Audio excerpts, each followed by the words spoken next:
Feyikemi Abudu, also known as FK. My name is Jola Ayeye, also known as Jollz. Yes. And we are, I said what I said, podcast. We are indeed. Hello, boys and girls. What inspired us to start the podcast? I mean, Jola begged me. Oh, please. She just, she couldn't do it without me. So out of the kindness of my heart, I just said, okay. But no, I think, what happened? I got into podcasts quite early. I think 2012 or 2013. So I knew I wanted to do a podcast, but I just didn't know how. And I knew I didn't want it to be a news podcast or like a particularly serious podcast. And so I was thinking of a way to just like have fun, like have a bit of fun and banter. And even if I wanted to talk about serious things, I wanted to talk about it in a way like I cared about. So yeah. A few years down the line, I thought about FK because I knew her, and every time we would hang out, it would be just so much fun, and no matter what we're talking about, it would be fun, or I wouldn't feel like I had to pretend while I was talking to her. So I sent her a text, and I said, oh, I'm thinking of this thing, and she was like, oh yeah, okay, let's try.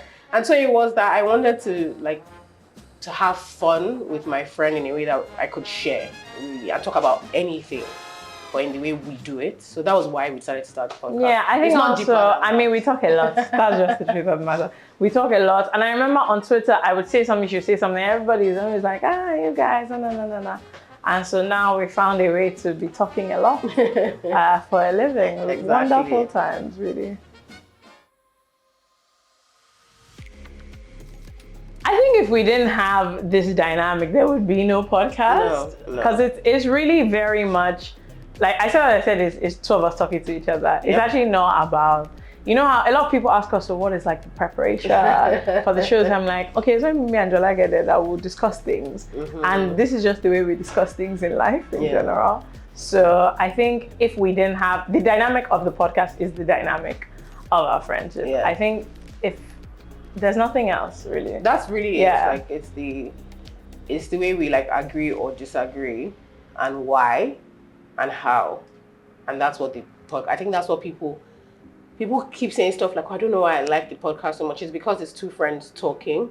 And ultimately, if you do have friendships, you recognize that element where even when you disagree with your friend, in the world we live in today, because of social media, it's very hard for people to recognize what normal conversation is just, everything is not so, tense. Yeah, it's just, it's relaxed and it's chilled. And I think that's also why people feel like they are our friends as well, because when you're listening, you're just like, this is a conversation I'm having with my own group chats or my own friends or whatever. So it just feels quite natural in that way. I think it would be different if we had like scripts or, we were playing roles. But because the whole podcast is literally just two of us coming to talk, there's nothing else that we need to be.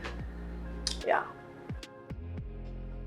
So in terms of approaching difficult or sensitive topics, I think for Feyikemi and I, what ultimately is important is feeling like we don't have to act. And as the podcast gets bigger, there's the temptation to do that. I'm not going to lie, because we're very easily, I don't want to use the word misunderstood, but we're very irreverent people. And it's very difficult for some people to understand irreverence because they take it as disrespect. Or like nonchalant. Or other things like that. So I think for us, it's just remembering that ultimately, like what helps us succeed and what we care about is being true to ourselves. So we don't approach anything we don't care about. We don't pretend to just because it's trending. Sometimes we go out of our way to be like, oh, actually, even if we wanted to, we don't need to talk about that because everybody else has already. Yeah. But it's remembering that ultimately, like, we're not trying to like teach or preach at people. We're trying to sometimes we're thinking through things as we're talking about them as well. And it's being as honest as you possibly can when you have like a public show or a public way of expressing yourself. So that's what it is. It's honestly just like trying our best to be as honest as we can. And if we can't do something justice, we just don't talk about it. Like, also, sometimes, things are going on, and I think there is a temptation to be like, oh, because this is important and going on, we must talk about it. But a lot of times I'm like, I don't know anything about this matter.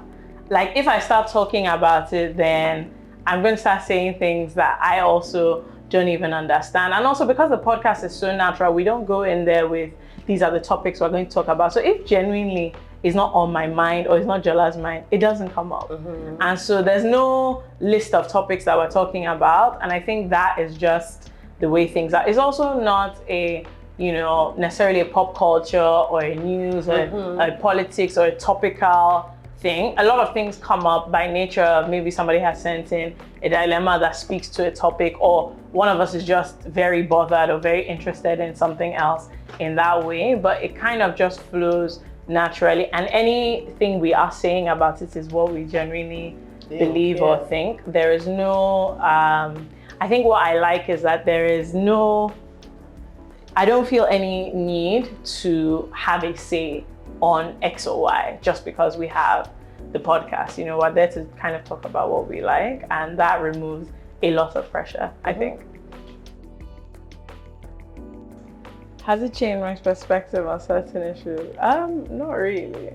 Yes, the thing is, hosting the podcast has changed my perspective on lots of things, but I can't remember, sounds crazy, but I can't remember any specific thing. But I actually have read dilemmas, or we've had guests, or we've been talking through something, and I'm like, actually, I had a very black and white idea of this, or I thought about something unfairly.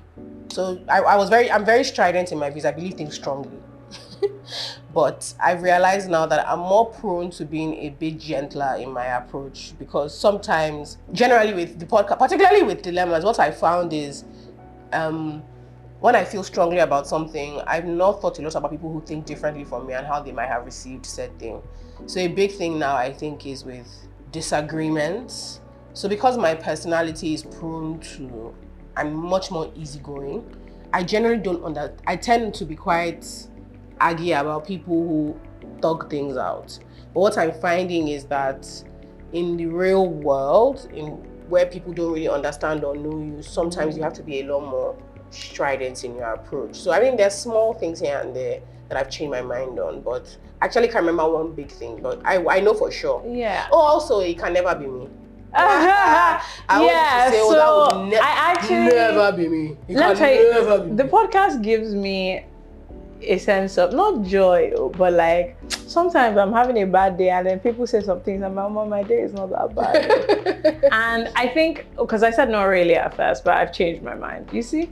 Because sometimes guests also will have a different perspective on something. And what I think is interesting that happens with the podcast is when we first maybe take a dilemma or something, the first few reactions, and then after we're like, okay, but wait, what about this other person, or what about this other thing? And so I'm always now in real life thinking about it like that. I always say my own first, and then after that, I'm like, okay, hold on. If we're actually being serious and looking at this honestly, what would happen? And also you just realize, because we get a lot more, people writing a lot more to us than we can read out, and there's just so much going on, honestly. And so my own perspective is always like, you don't even know what is on ground out there. So I find that a bit interesting. And then sometimes you ask a guest something, and I'm kind of, not that you know what they're gonna say, but I'm expecting the answer to be one way, and then they say something else, and I'm always just like, oh, interesting, I would not have expected you to say that. So I don't think I've had any massive change of views, but a lot of things have been, I guess I'm a lot more open, and a lot of things I'm interested. I think what it has changed my view on is, popularity, fame, it's actually not that great, unless there's money inside, so I don't know. I think it's super interesting to, the bigger the podcast grows, it's just more of an interesting experience being on it and understanding that, okay, we're king, but there's a lot of people listening to us. And taking it serious. So for me now, I don't watch what I say in that way of, I don't say things. I always say whatever is true to me in that moment, but I'm very aware that we reach a lot of people. And so there is a sense of just mindfulness about that. Like, I'm very demure, very mindful. So I'm like, I'm still laughing, I'm still gonna say what I like, but I'm very aware that not only are people listening, people remember. So, like, people, when we're just chatting randomly remember so many things that I'm like, oh wow. And so it's also interesting to note, maybe we spoke about something 2 seasons ago and I had one view, and now real life has happened and my view has changed completely. So it's just, I think it's just like the natural, you have to be able to change your mind in life. What advice do I have for people when started? But my dear, go for it. Do you know, every single person that asks me this, my answer has never been different. I'm like, listen, if you have something to say and you have, you know, a point of view, go for it. The only thing I caveat is, if it is not different from anything else, then you're going to, it's an uphill. As a podcast in general, especially in Nigeria, is a nascent in the industry. Like we've not gotten there yet at all. So I always say to people, if you're gonna start, understand that it is a slow grind.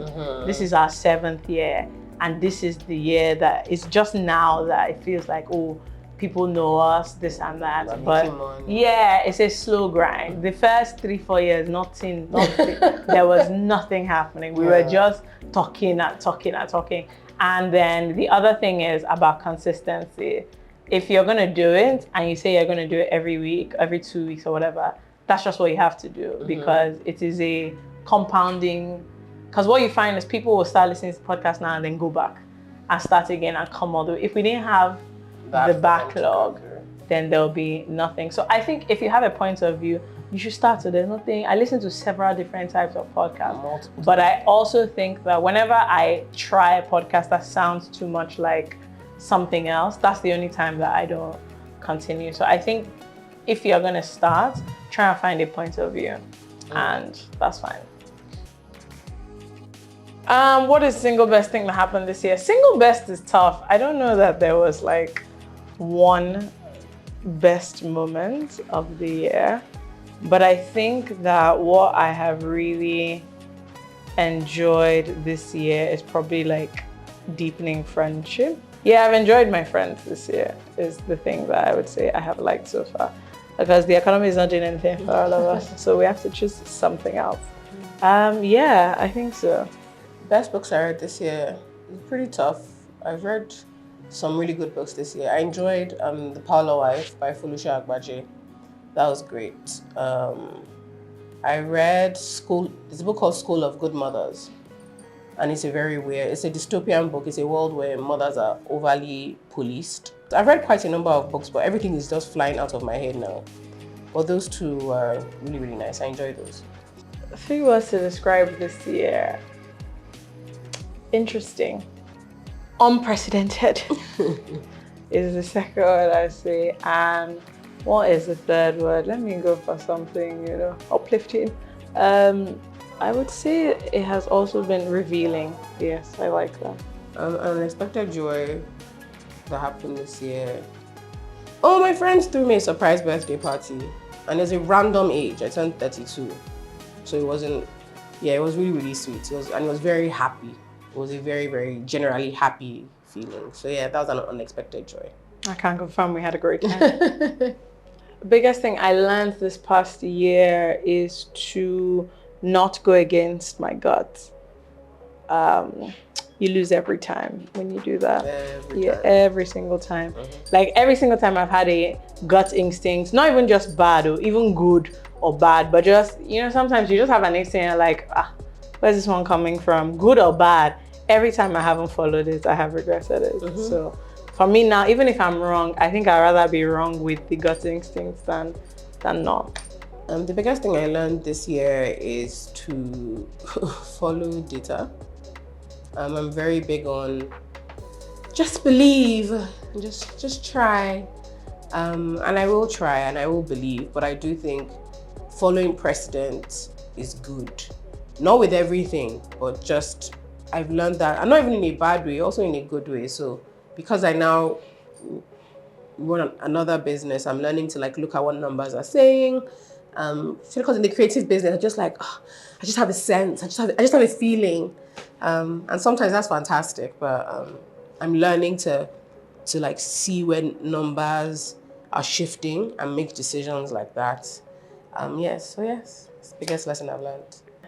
What is my favorite thing about Christmas? Enjoyment. There's a lot of rocks in Christmas. There's enjoyment. People are having parties. You can decide not to do anything, and you can decide to do every single thing.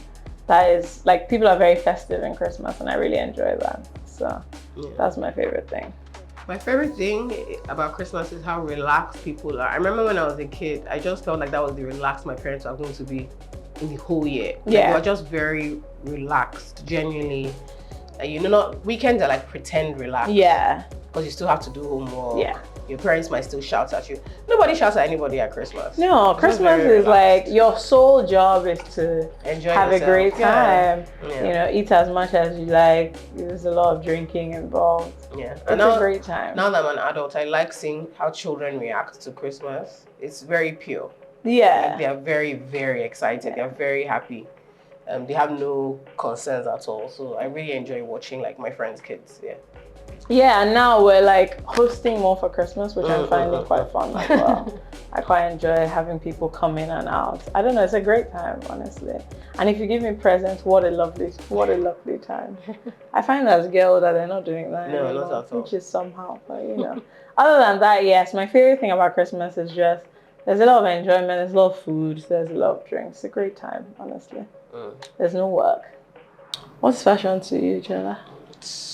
Comfort. Okay. And self-expression. Fashion is comfort and self-expression, as far as I'm concerned. I don't believe in all those fashion is pain. Fashion is just comfort and self-expression. And I'm speaking to Nigerians that insist on wearing 6 layers in this heat because it's fashion. That's not fashion, that's suffering. Okay, the real fashion is figuring out how to look like yourself. Yeah. In the environment you're in the best way possible.